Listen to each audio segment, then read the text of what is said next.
everybody, and welcome back to the Sideline Eye podcast. We're here in Sarsfields and we're looking ahead to the intermediate final coming up this Sunday in the Box Athletic Grounds. It's Sarsfields against St Paul's, and they're both trying to get their hands on the Audi Hurley Cup. I'm glad to be joined by Peter Nugent, Paul Magee and Barrie Mallon, and we're going to work out where this game's going to be won and lost on Sunday. And Peter, you're the neutral here, so I'll give you first word. Yeah, Sean, I suppose firstly it's good to be down here in Derrytrossan this evening, Sarsfields Club. Been warmly received, which is always nice when you're coming from up the road. Yeah, good final. I think we were talking earlier saying probably the two best sides genuinely in the competition have made it this far, and their performances, both teams' performances in the semi-finals were to a high level. St Paul's with that sort of all-out swashbuckling, really quick, use the foot, move it forward, exploit space, style tactics that they really caught Shane O'Neill's flat-footed at different times in that semi-final. And then Sarsfields obviously with the way they're able to hem the Grange in that 15 minutes after half-time and use the extra man to their advantage, really got a real foothold in the game. And I suppose just the overall interplay in their forward line in that period was to a really high level and enabled them to put a bit of daylight between the teams.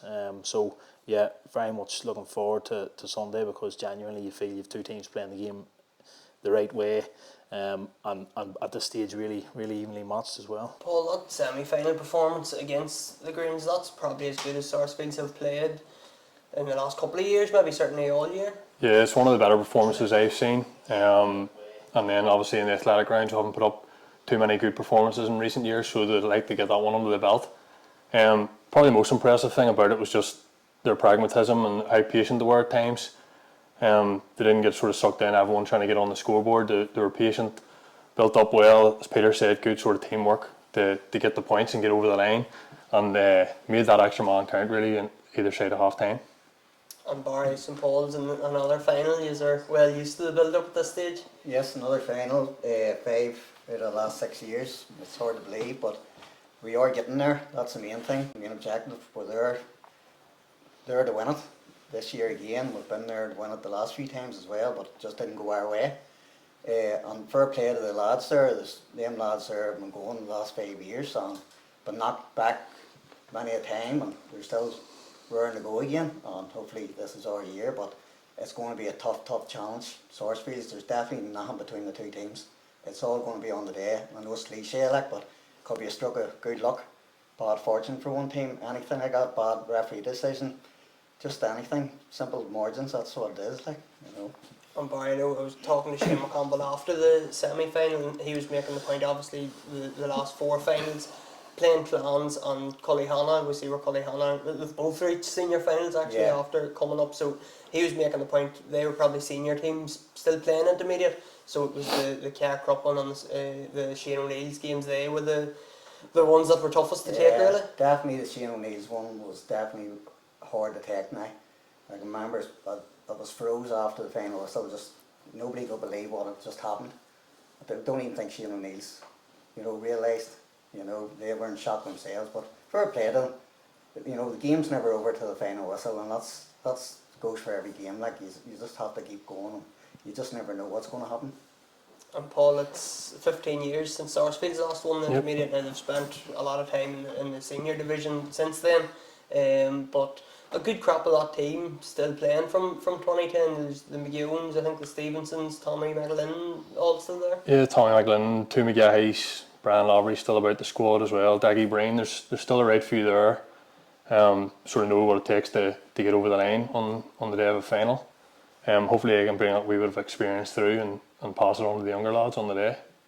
Peter, do you think that the fact that Sarsfields have been senior for a good while, and obviously last year they're only coming down, do you think does that help them in terms of that experience and the quality they've come up against year on year there for the last few seasons? Yeah, there's no doubt about that. Ask any footballer or any team that have put a run together like what Sarsfields have done over the last 10 or 15 years and played, I think, was it all bar one season maybe in Division 1 this last, one season down? Couple COVID year was down, yeah. But it's a remarkable run, and obviously the club has got that tradition, but they probably hasn't been a massive turnover in their squad. Like, it's been probably the same cohort of 8, 9, 10, 11, 12 players through that period have really carried them, and they're obviously playing for their club means a lot to them, and being exposed to playing Cross McLean, to playing Mahary, playing Armagh Harps, all these types of clubs just year in year out, 2-3 times a season. That's just building resilience in the team. It's building probably patterns of play where you're having to be better because you're playing a consistent higher level of opponent. So then when they drop down into intermediate for this season, then obviously, once they found their feet, they were going to be a force, and they were going to put a run together. And I think the run that they're on at the minute is, I think they won the last 5 or 6 league games in a row, and then they've pushed on again, 5 wins in the championship. So they're on a serious run now, and that's probably just been a compound effect of a lot of the good work they've done over the last number of years. We're naming them players, Paul, that were there in 2010, and when you see the Sarsfield's team sheet every year, it's usually all the same names, but there has been a couple of young fellas that have come in and really, made their name. The likes of Colin McKeown and Luca Donnelly have really stood out in the last year or two. Yeah, you've got those two, and then you've got obviously like Callum McGibbon, who's been about the squad for a good few years now, but he's still quite young, and he's come through and really matured this year. He provides a lot of legs to the team, and then obviously the scoring as well from dead ball. But yeah, Colin McCann and Luca have been very impressive this year. Luca sort of came in last year and was probably a wee bit raw, but already he's throughout the season this year, even earlier this season, a wee bit raw, and now he seems to have really developed his game, really improved on his decision making, and again he's that bit of legs and pace that helps in that transition. Probably provides that wee bit of running power around him to the likes of Eamon, Paul, them boys to do what they do. And Barrie, it's sort of the same story for St Paul's, because we know a lot of their names and a lot of familiar names, but a few of these young boys, Matthew Agnew in the defence, Stephen McAvoy, Craig Robinson, all coming through in the last couple of years, and I suppose any team that's going to compete, you need that sort of squad rotation and squad depth that's going to get you over the line eventually. Oh, definitely. We did have a few retirements there towards or after last season, and yes, these young fellas coming through had a few spells on the fringes of the team there. Served their time on the bench, as most of our senior players do, but they've come through this year, been brilliant. Matthew Agnew, their cornerback, has been brilliant. Great tackler of the ball, strong as a bull. Stephen McAvoy, the last this year he's been transformation. So he has confidence. That's all Stephen McAvoy needed, and he's got it now. He's confidence. So he has. You've young Gibbsy there too, who's coming through. Fortunately, he had an asthma attack and missed out in the semi-final. Could be there. I don't know thereabouts for the final. I don't know yet. But yeah, definitely the young fellas have stepped up this year. It's great to see. And Peter, I know at the start you were saying about how exciting this game is, and certainly from a neutral looking in, the football that we can expect both teams to play from them semi-finals. Like, we know St Paul's are Route 1 direct, their kicking style is brilliant to watch, and it's so exciting. How can Sarsfields counteract that, do you think? Is there, obviously there's the Niall McCrory going in full forward, maybe Myrnan go inside. Niall McParlin was brilliant the last day. Anton McParlin has really stood up with Owen McConville not there, so it's probably easier said here than actually going out and doing it. How you stop that? Well, the thing about it is that the athletic grounds is unforgiving in terms of the space that it offers up when you're not in possession of the ball. So when you're having to work without the ball, it's a hard place to be if you're up against a slick outfit or a team that wants to move it really quickly from them breakdown type areas where there's a kick out one or there's a turnover ball, and you're playing St Paul's, and the only thing in their mind is how quickly can we get from here to 20 yards from onto the black spot. And you seen that was devastating against Unions. It was absolutely devastating. The way it was actually, the quality of the kick passing was probably the one big standout for me. Was just, it's okay, anybody can try and kick it forward. The amount of kicks that went over 50, 60, 70 yards and were bang on the money. Like Andrew and Niall probably, they didn't have to fight that hard because the ball was just coming straight into the sweet spot nearly every time. And then obviously their link-up play and the year spent together playing together, you could see that was all on show then at that stage. For Sarsfields, how did they stop that? You have to get your matchups right firstly. Does Niall Kerr go in and pick up Andrew? I think probably after the job he done on Ethan, that looks like probably something they might pursue, although Sean Skelton is also quite big and physical in there. So I wouldn't be all the surprised to see him teeing off against them either. But the issue is that, there's not too many footballers in the entire country like Myrna. Ethan is a very good player in his own right, but Myrna's a different level of game. I can't remember the last time that I watched St Paul's and he did not play outstandingly. That's just the level he sets for himself every time he takes to the football field. Shane O'Neill's tried everything on him. Keegan Grant went toe to toe with him, tried to bully him, got as physical as he possibly could within the constraints of the game. It didn't make any difference. I think Myrna still produced a match-winning performance. And Keegan Grant actually came out of the game with a lot of credit, but Andrew still produced what was needed to get St Paul's over the line on the day. And if I was Sarsfields, I would be worried about that, because if there is a formula out there to stop Andrew Myrna at intermediate level, it hasn't been seen yet. As I said, there's not been a day where he has played for St Paul's at this level that I have come away thinking that team done a really good job on him and actually stopped him. It just hasn't happened. So Sarsfields have a huge mountain to climb. Whether they adopt a system whereby they maybe play a couple of stay-at-home half-backs, maybe try and just outright kill that space in front, go with a +1, that might be the thing. But if you want to stop that early ball, what you've got to do is you've got to be brilliant on the ball yourself. So take your own kick-outs, make sure you're finishing your attacks out with a shot that goes dead. If you're doing them things, that is going to give you the chance then to be set up if St Paul's do get in possession. It's whenever that ball's turned over, and Shane O'Neill's did far too many turnovers in that first half. They'd maybe 8 or 9 shots that didn't go dead. That's just meat and drink to St Paul's. So for Sarsfields, it's going to be how to look after the ball. And to be fair, they showed a lot against Grange in that spell, that 20-minute spell, where their use of the ball was excellent. They didn't get flustered. They didn't waste the ball. They didn't take shots on that weren't killable. They made Grange hit maybe 8 or 9 kickouts in a row because they kicked every ball dead. Most of them went over the bar. But if Sarsfields can bring that in their attack, that's going to remedy a lot of the potential issues further back. Just on the matchups, we spoke before the semi-finals about who's going to take Ethan Rafferty, and neither of us said Niall Kerr. Yeah. And I was really surprised to see him lining up against them. But as you say, Mernan's a different prospect, because if Mernon is out the field, maybe that suits Niall Kerr okay, so he can drive forward, because he really is a driving force. He's a bit like Greg McCabe's scenario we spoke about. Yeah. But if Mernon's inside, I don't think Sarsfields can afford to sacrifice Niall Kerr. And that's where it might be a swap job between him and Skelton at 3.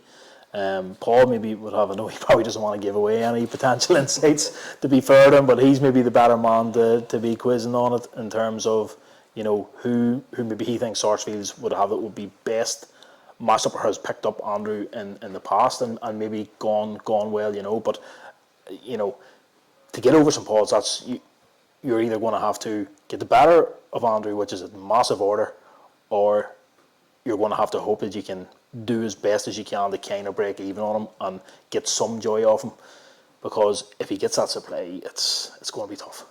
Did you pick him up off yourself, Paul?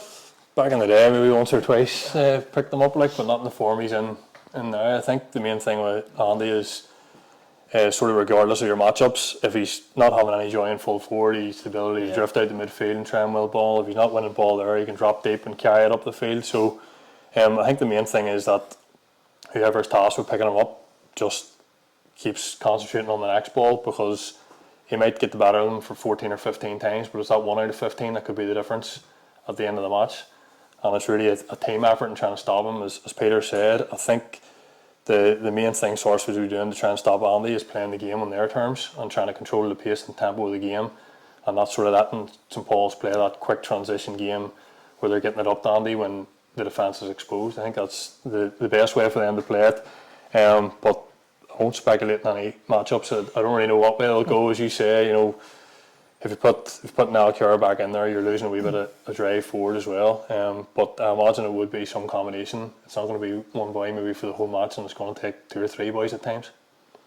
We were talking off air, Barrie, just in the absence of Owen McConville, the way Andrew Myrne has stepped up in terms of scoring. I think he has scored 115 or something in the last 2 games. So, and that's playing midfield, playing full forward, as we said, going back maybe when he has to as well. So he's playing phenomenally well. as I said to you before too, he's playing probably the best football I've seen him play. That's hard to believe, like, you know, because he is such a good player and he's done it year after year after year. Stepping up, as you say, is Owen McConville missing there, free taking and stuff. Shows an odd dynamic of Andre. You know, he's sticking him over from the frees and what have you. He's scoring points, and then next thing he's down, clearing off the line. He covers every blade across on the pitch, and he does that every game he plays. Just unreal, like. Yeah, he's unbelievable the way he's playing. But I suppose on the other side then, Peter, when we're talking about maybe the St Paul's matchups, Paul Magee, maybe he isn't the conventional full forward either. He'll drift in and out. He actually hasn't spent that long at full forward this year. He used to be, he would have been out full forward. Eamon McGeown's playing out midfield as well. They're sort of changing, maybe in and out the likes of Collie Stevenson. Obviously Tommy McAlynn's back to fill that void. But the Sarsfield's forward line, it is very fluid. Like, there seems to be a lot of movement on it. Yeah, very, very fluid, and that's what impressed me the most probably.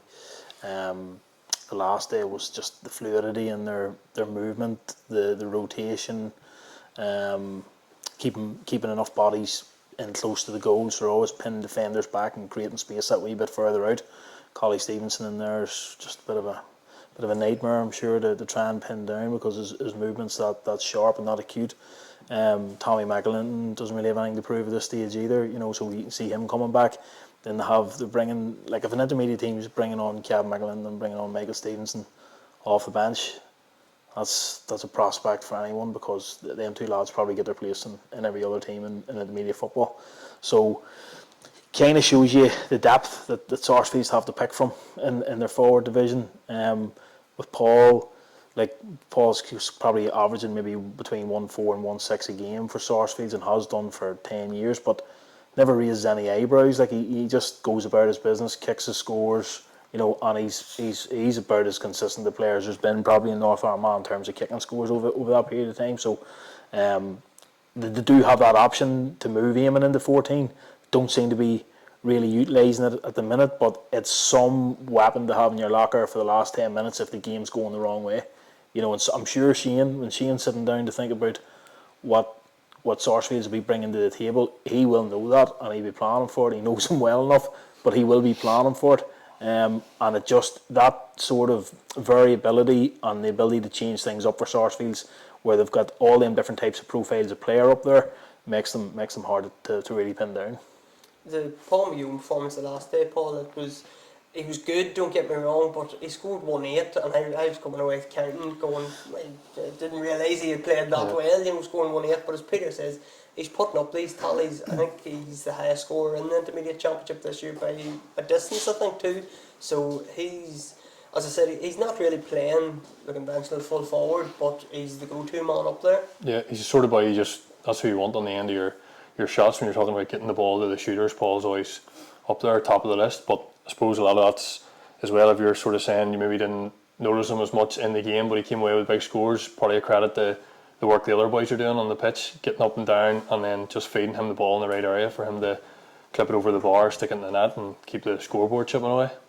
And I suppose, Barrie, when we're talking about the Sarsfields forward line, it's hard to pick out our matchups, and we usually get them wrong anyway when we're trying to pick them out on the podcast. But we mentioned Tommy McAlynn, you have the two McGewns there, you have Collie Stevenson, Callum McGibbon. Like, there's a lot of sharpshooters up there, and Paul's maybe doing the fair share of scoring, but there's a lot of boys that you have to try to tie down. Oh, definitely. There are like a lot of great players there that you mentioned, and it's going to be a very tough job for our defenders. Now, with young fellas, mostly our full back line is young fellas there, there's plenty of speed and stuff in them, it's more tight. You have Ram Kelly back in there too, that's plenty of experience as well, always hold that back line together there. So it will be a tough ask for them, but that's what it's all about at the end of the day, you know. I know Andrew Mernon said in his Armagh TV interview this week, Ram Kelly's playing 22 years or something, so yeah. Can't get much more experience than that. No, definitely not. I ran for a player and I great club man, and yeah, he's still at it like for a player. And Peter, we're talking about the Sarsfields forward line. could you just say the same things about St Paul's forward line? We spoke about Andrew Murnan, Niall McQuarrie, but the likes of Niall McParland, Anton McParland, Owen McGill maybe hasn't sparked yet, but there's a goal in Owen McGill always, and there's always a chance that he'll just have a great game. One of the things about Owen McGill that I always was wary of when we'd been playing St Paul's was I was more concerned about Owen maybe he was playing deeper, because he had that ability to just cut through the lanes, and once he got up ahead of speed he was very difficult and he was an intelligent player too, so he wouldn't necessarily always eat the late side of the ball. He'd be playing 1-2s, wall passes, and just opening you up. And Shane has obviously seen something in him to play him in that more sort of advanced, playing right up. And seen in different games against the Grange, he was kicking scores over in the early group games. He kicked a couple against Forkhill in the quarter final. I thought by his own admissions he was quiet enough in the semi final, but as you said, he's got X factor as well. And he's been such a consistent player for them too. His speed is very hard to tie down, but my opinion on it is I wouldn't mind seeing him playing a wee bit deeper, because I think he would bring something a wee bit different that maybe St Paul's don't necessarily have maybe across their half back line. Just something a wee bit different. Somebody can really take a ball, like the young fella Shea Kearney for them a couple of years ago was a real lightning rod playing at 7. He's obviously moved on to bigger things in soccer, but did they really replace that? I'm just not 100% sure. So maybe that's something that might be in the pipeline, I don't know, but I know Shane likes to make sure the top end of the field is stacked, and Anton McParland, I talked about him before the last game, and just you can see he's growing year to year and really accomplished left foot, likes to pull wide, come in off the line, create those sort of best angles for himself to get them left footed shots off. He played a lot in the half back line in his earlier years, and now he's sort of morphing into more of an 11/inside forward. So St Paul's have just as much as when they're on their game, they've just as much as anybody has ever had an intermediate, in terms of firepower. And what probably really sets Sunday up is both teams easily have the potential to hit 20 points. I know there's potential for it to be an iffy opening. There could be the first 10 minutes, there could be nerves on both sides. Although probably the amount of time St Paul's have been there, boy, they'd probably not be that nervous. But when it opens up and when it gets going, you could see some really good stuff, some really good open stuff, just sort of end to end, because both teams have that potential to kill the ball dead. Both teams have the potential to just rack off the scores, and you can just see ball back out in the tee, bang, balls away, balls on the attack, the far side again, and that's what everybody wants to see. And these two teams have the potential to do that. Yeah, I think that's why I'm so excited, because I'm expecting that sort of game. But just the nervy opening, maybe, Paul, that we're chatting about. Is it the fact that I wouldn't necessarily, obviously these two clubs are not rivals, but they're close. The last couple of years, St Paul's have been playing, Cullyhanna, Carcup and Shane O'Neill's teams from that side of the county, but these two teams know each other inside out. They've been in the same league this year, played each other twice already, probably played schools football and that and down through the years with each other. So that's maybe going to feed into the nervous start that we're expecting. It'll definitely add a wee edge to it. As you say, St Paul's obviously been there 5 of the last 6 years, probably have that wee bit of experience just of the occasion. And hopefully, say, the older players in Sarsfields can manage that too, keep the younger lads calm. Sort of talking about both teams are being very attacking, and that's going to make for a good game. But I think it's important to probably note as well, Sarsfields have the best defence of the championship so far. And usually, sort of last 10-15 years, always really been known as the swashbuckling attacking team and driving up these big scoring games. But hopefully the defence can get on top this week, and that'll help settle the nerves of anyone too. When the defence is playing well, it gives a wee bit of confidence to the forwards as well to take their chances. And just on that, Paul, because I think me and Peter had mentioned that in the semi-final as well, that Sarsfield's down through the years, you said about the attack, they're always goal scorers, so there's always goals in Sarsfield's. Maybe haven't been racking them up as much this year. I'm trying to just think off the top of my head, they've maybe scored 4 or 5 goals in the championship, which in 5 games it's not bad, but it's probably not as much as they would have done down through the years. I normally would aim for that in a game, maybe 4 or 5, but I think a lot of that's down to, as I say, just being that wee bit more pragmatic and making better decisions, controlling the tempo of the game a wee bit more, and then just taking some simple scores instead of maybe what we would have done previously where we went looking for goals maybe. And what that's done is just kept other teams at bay really, and stopped them racking up scores on the counter. And Barry, Peter had mentioned there about Owen McGill dropping back maybe sometimes and adding that wee bit of punch going forward. Somebody that has really impressed me throughout the year and any time I've seen St Paul's in the Championship has been Declan Magee. He's wearing 3, but he's not necessarily playing full back. I don't know, he scored the goal against Forkhill. He was on the square waiting for that ball coming breaking in. So he's somebody that's sort of adding that wee bit of drive from looks like the half back line. He is indeed. Daggie's come back this year after a bad injury, and there's been no stopping him. Like as you say, he's playing that back line, but he loves getting forward, and he's a powerhouse too. If he gets going, he gets a gallop on him. Like there's no stopping him. He can take a score as well. You know, he can shoot from distance. He's actually playing. He was able to play reserve championship this year because he missed out last year, and he was scoring for fun. So he was a Cag Prippen. He was hitting 50-yarders and what have you. But Daggy is a solid player, and he's been playing brilliant this year. So he has. And hope it goes again, the final again. You know. I'm just trying to think again of the matchups. If one of them Jones is maybe in the edge of score, that maybe going to mean he'll have to go back on it, or it'll be interesting to see how it matches up. Well, that's it too. Could be, but as Paul and Peter says, we know nothing about the matchups at the minute, you know. But down to the management to sort that out. So we'll just have to wait and see how it all pans out. And Peter, talking about the forward lines, we mentioned Owen McConville's not there. Again, we spoke about it in the semi-final. We're probably going to speak about it any time that St Paul's playing, as much as we talk about Andrew Murray and his impact. Losing Owen McConville, who is worth 10 points a game probably, it's a big hole to fill. No matter how well everybody else is playing, you still have to fill that void. Yeah, it is a hole, but I mean, we talked about that prior to the semi-final, Sean, and you know, to be fair, St Paul's they made absolutely late work of his absence. Barry was saying Andrew sort of took ownership on the frees, and maybe they didn't go all over, but at the same time they got enough. Now McCarry came up and I think he kicked one on his left foot over in the corner maybe as well. So they have a spread of players there that can probably come up and take the slack on that. Paternosh was a player that was always really reliable for St Paul's as well on that right side, coming on his left foot. So probably going into the final without Patter and without potentially Owen. So they are down their recognised free takers. But as we talked about before, probably like Owen is more than a free taker to them. Now his game has developed a lot this last sort of 3-4 years, and obviously getting himself to the stage where he's knocking in around the Armagh panel now as well. So it'd have been good to see him coming into this stage in the championship with all that under his belt. He still may play. I suppose Barry's not giving us any intel. Barry knows more and he's letting on, I'd say. So we'll not know. Shane will keep that well under wraps, and you'll only know probably at 5 o'clock on Sunday evening whether he'll be fit or not. Any chance, Barry, do you think? Not that I'm more of. Paul, Peter had mentioned earlier on about Kevin McLean and Mickey Stevenson being held in reserve, and that was something that was a massive talking point coming out of the semi-final, was to have two men coming on like that to bolster your attack, and as Peter said, they would get on a lot of starting teams throughout the county.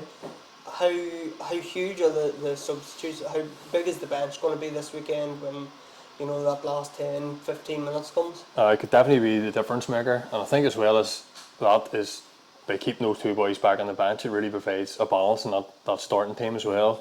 It gives that defence a wee bit more cover with sort of Fintan Kelly dropping in and sort of sweeping up there. But being able to spring those two boys on, well, no matter what sort of stage the game is at, you could have a lead and you bring the likes of Kevy on, and he talked about Owen McGill maybe doing dropping deep. Kevy could drop there and really carry up the pitch on the break when you turn teams over. And then you've got Mickey there who's not afraid to take a score, so if you need a score you can get him on the field.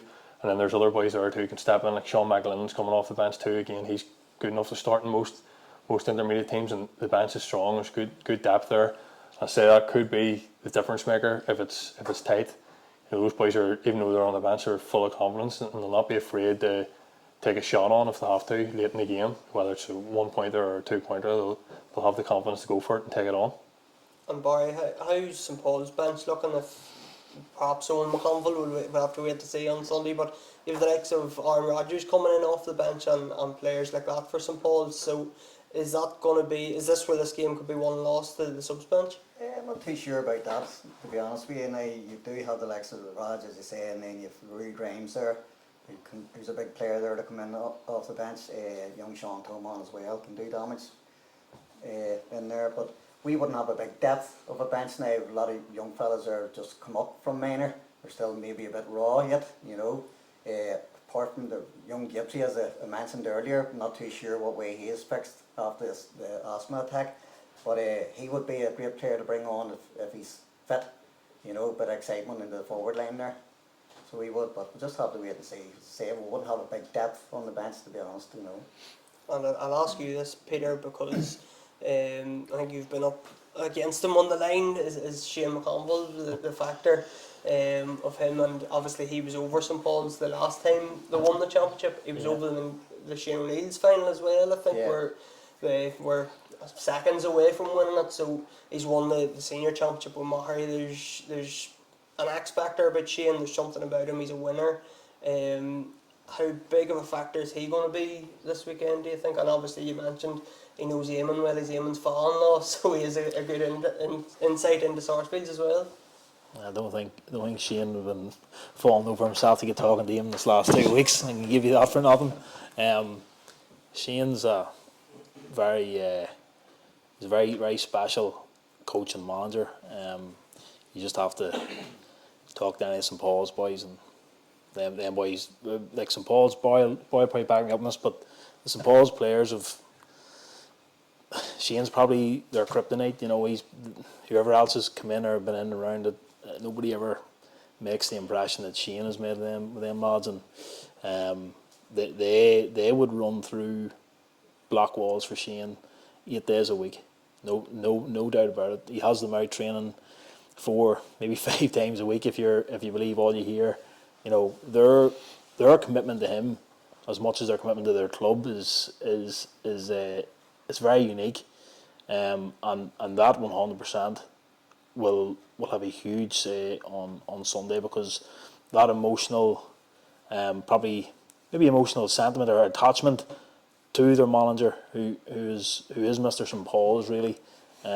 He's achieved everything there is to achieve really in our Magee circle, so he's a huge presence for them. He is that club's spiritual leader probably, and when they see him on the line, I can only imagine it gives St Paul's a huge sense of reassurance. Every player in the field just feels reassured when Shane's on the line for them. And to answer your question, yes, he's going to have an absolutely monumental impact on Sunday. Whether they get the result or not, it'll not be through any wrongdoing of Shane. I could guarantee you that.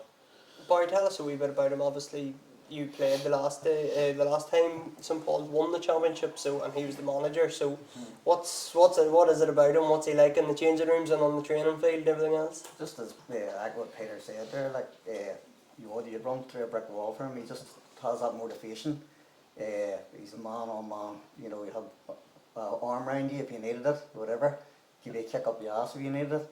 But it's just, he's been brilliant. Like, he's St Paul's man there, and even from his playing days there, like, he gives everything 100%.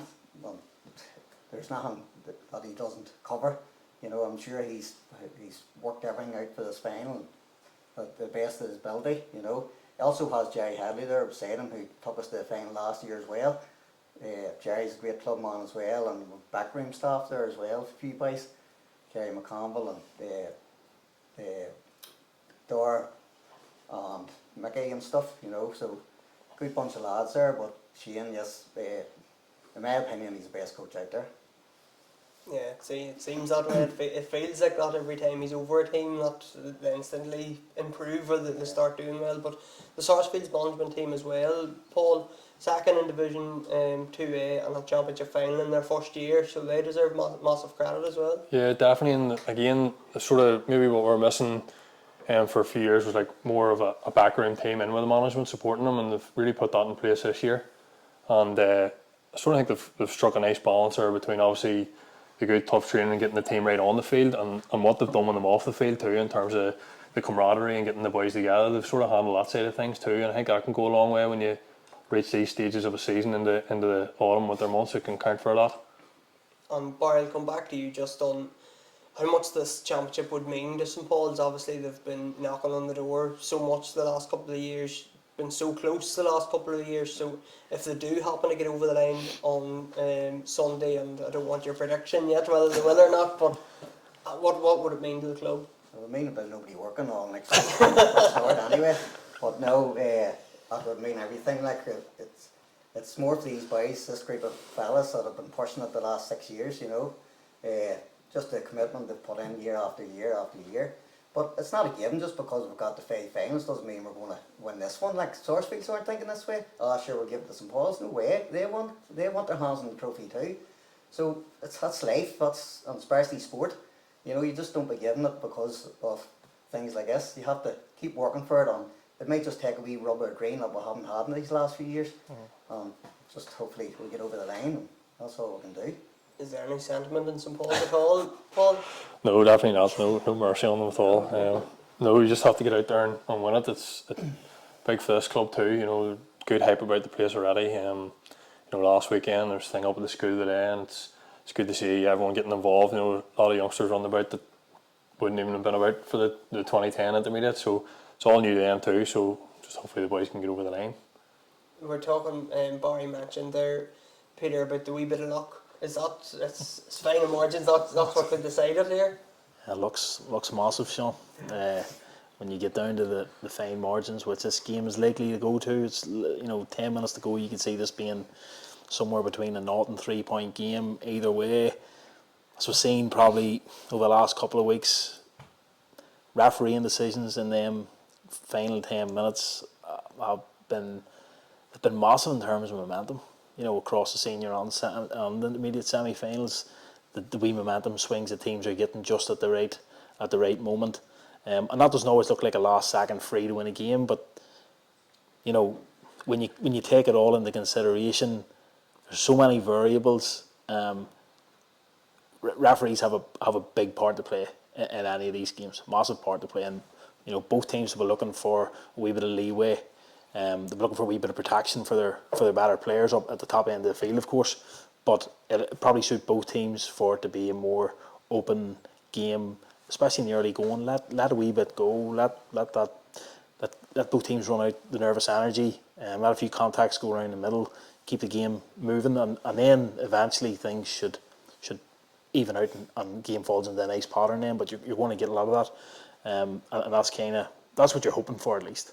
I think it's Kevin Falloon, so I think you're going to get a lot of that then. Physicality to start with anyway. Barrie, predictions will come. That's how we usually finish our shows, and it's always good to have a neutral to be the deciding vote. But we'll come to you first, Barrie. How do you see it going? I said before, it's flick of a coin. Like, you know, it's 2 teams are evenly matched.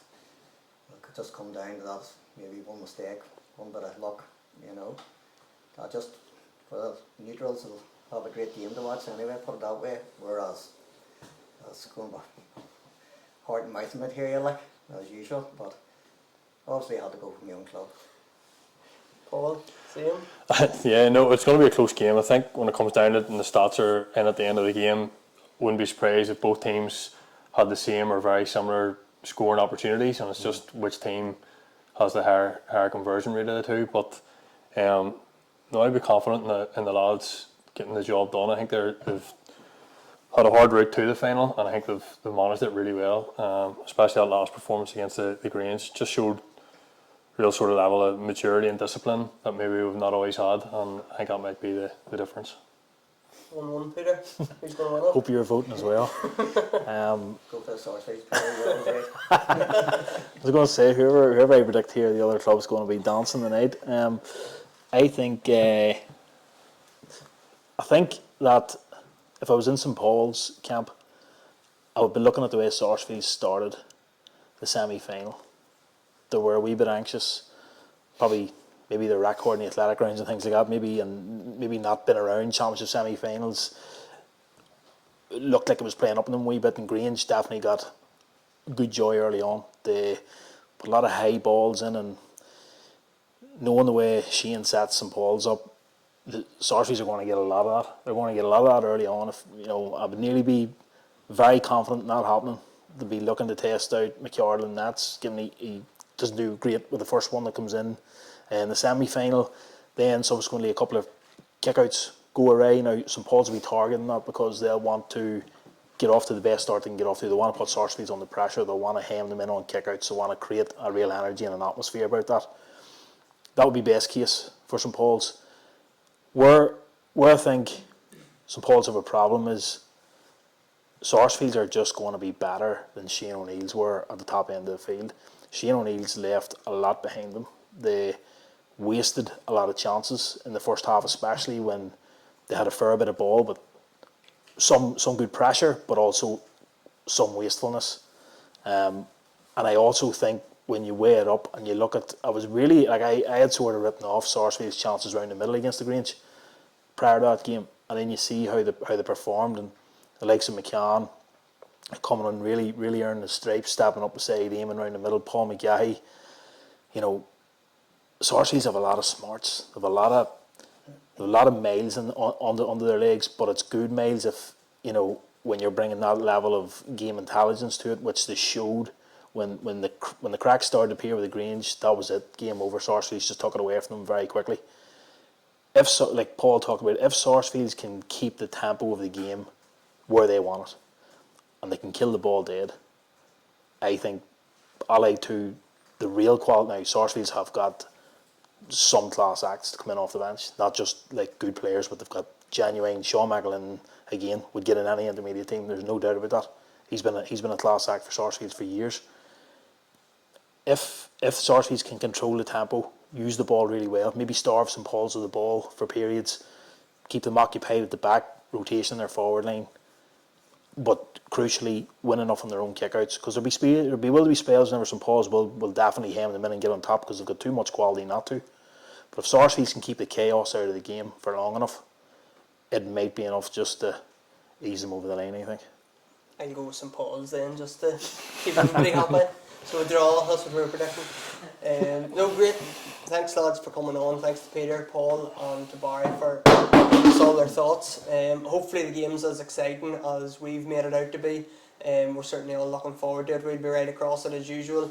We'll hopefully have a podcast on Sunday evening, and we'll discuss all the ins and outs of the junior and the intermediate finals, and we'll maybe have a few interviews from the winning camps as well. So thanks to the three boys, thanks to the few that come in to watch us tonight, thanks to Sean on camera, and thanks everybody for tuning in. We'll speak to everybody on Sunday.